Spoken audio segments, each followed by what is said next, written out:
대법원 2003도 4327 판결은 외국환관리법을 위반한 사건에서 공소시효가 이미 끝났는지, 그리고 법이 바뀐 뒤 새로 생긴 공소시효 정지 규정을 과거 사건에도 적용할 수 있는지가 문제된 사건이다.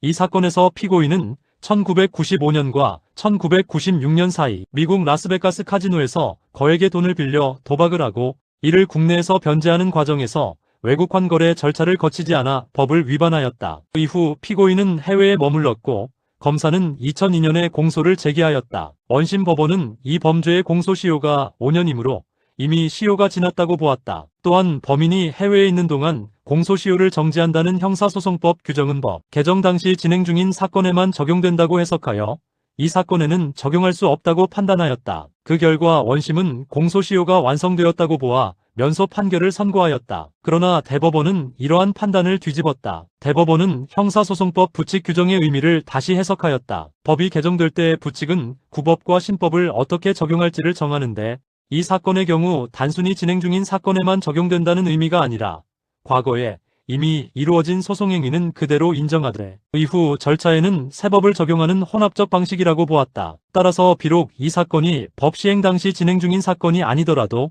시행 이후의 법률 효과에는 신법이 적용된다고 판단하였다. 그 결과 피고인이 해외에 체류하면서 수사를 피한 기간 동안은 공소시효가 정지된다고 보았고 그 기간을 제외하면 공소시효는 아직 완성되지 않았다고 결론 내렸다. 결국 대법원은 원심의 면소 판결을 법리오해로 보고 파기환송하였다. 이 판결은 헌법적으로도 논쟁의 여지가 있다. 헌법은 원칙적으로 소급입법을 제한하여 국민의 법적 안정성과 신뢰를 보호하려 한다. 그런데 공소시효 정지 규정을 과거 범죄에 적용하는 것은 사실상 처벌 가능 기간을 늘리는 효과를 가지므로 피고인의 입장에서는 불리한 소급표로 볼 수 있다. 다만 대법원은 공소시효를 범죄의 성립이나 형벌 자체가 아니라 절차적 문제로 보았기 때문에 형벌 불소급 원칙이 직접 적용되는 영역은 아니라고 판단하였다. 형사법적으로도 비판이 가능하다. 공소시효는 단순한 절차가 아니라 일정 시간이 지나면 국가의 처벌권이 사라지는 중요한 제도이다. 따라서 이를 사후적으로 확대 해석하는 것은